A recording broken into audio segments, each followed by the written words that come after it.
Now, at first glance, it seems like we're on a giant raft called a continent that's just floating around on some molten lava until it hits another continent.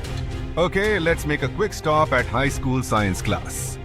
Our home planet is like a cake, with different layers of ingredients stacked up on top of each other. The Earth's core, mantle, and crust. Hey, where's the frosting? The cake batter on top represents the crust of the Earth, made up of three types of tasty rock: igneous, sedimentary, and, say it with me, metamorphic. These rocks are formed in different ways, such as from solidified lava or from the deposits of particles and minerals. The crust is what we stand on, a home to our continents, oceans, and everything we see around us. Then you have the mantle, not the baseball player, the layer that lies right below the crust. Many people think that the mantle is just lava, but it's not quite like that.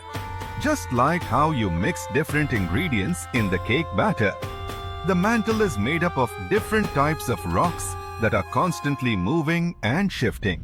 And finally, we get to the sweetest part of the cake, the center, or in the case of Earth, the core. It has two parts, the outer and inner core. The outer core is made of molten rocks and metals that are incredibly hot, even hotter than the surface of the sun. The inner core is solid. Even though temperatures there are crazy, it doesn't turn into liquid because the pressure down there is amazingly strong. When you see all this, you can easily think that below us, there are endless miles of lava and hot rocks. So, how come tectonic plates move at all? The continents don't float on a sea of molten rock. The oceanic and continental crusts really sit on a mantle.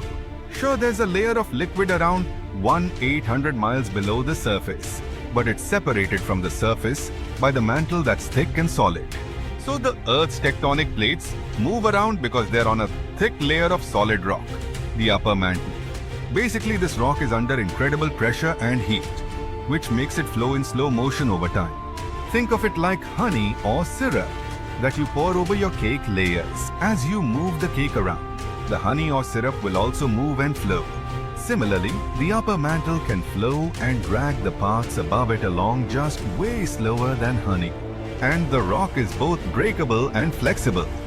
It can crack and break like a cookie. Now I'm getting hungry. But it can also stretch and bend like a piece of taffy. When the plates get caught on each other, they can't move anymore. But when they break free, they start drifting again, like puzzle pieces shifting around, until they find their perfect fit.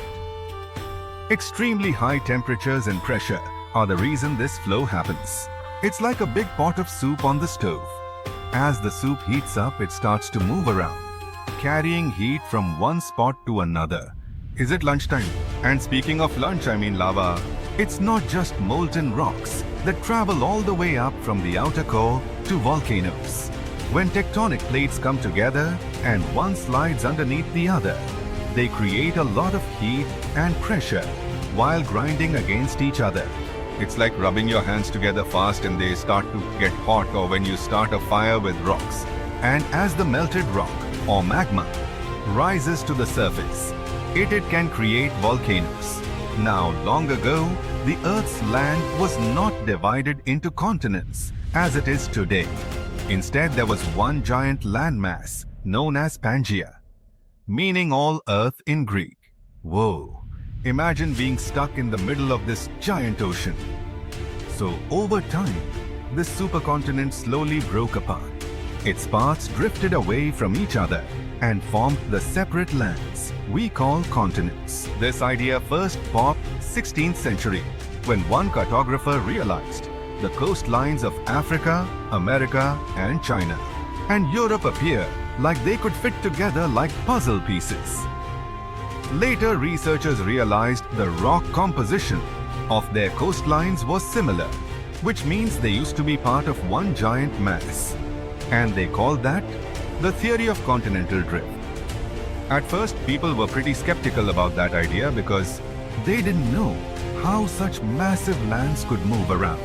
Now we'd all be able to explain that part, right? So the Earth's crust is divided into a couple of large plates and many smaller ones.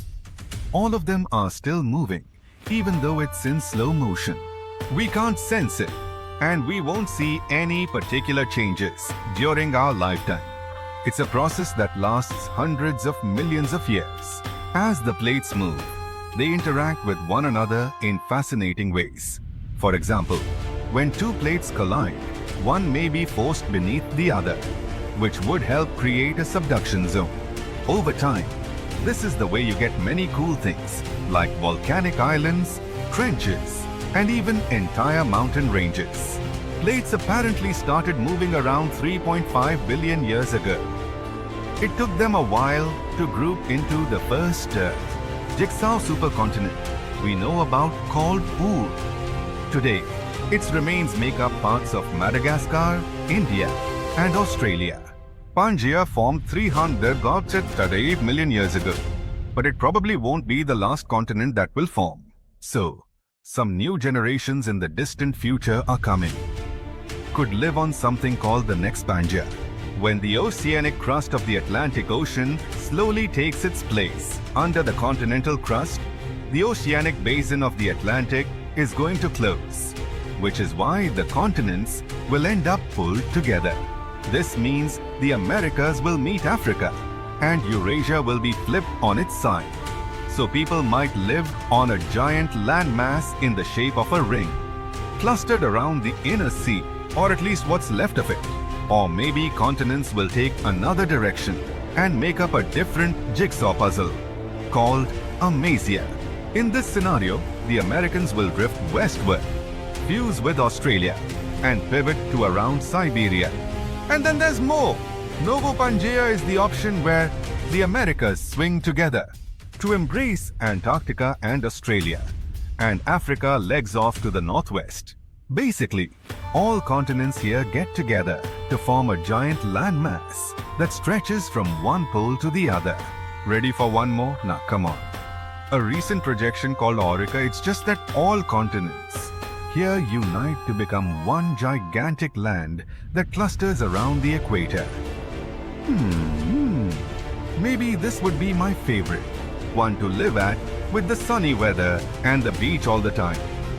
And who knows what kind of magnificent trenches, mountains, islands, and other geological beauties we'd get with this giant supercontinent.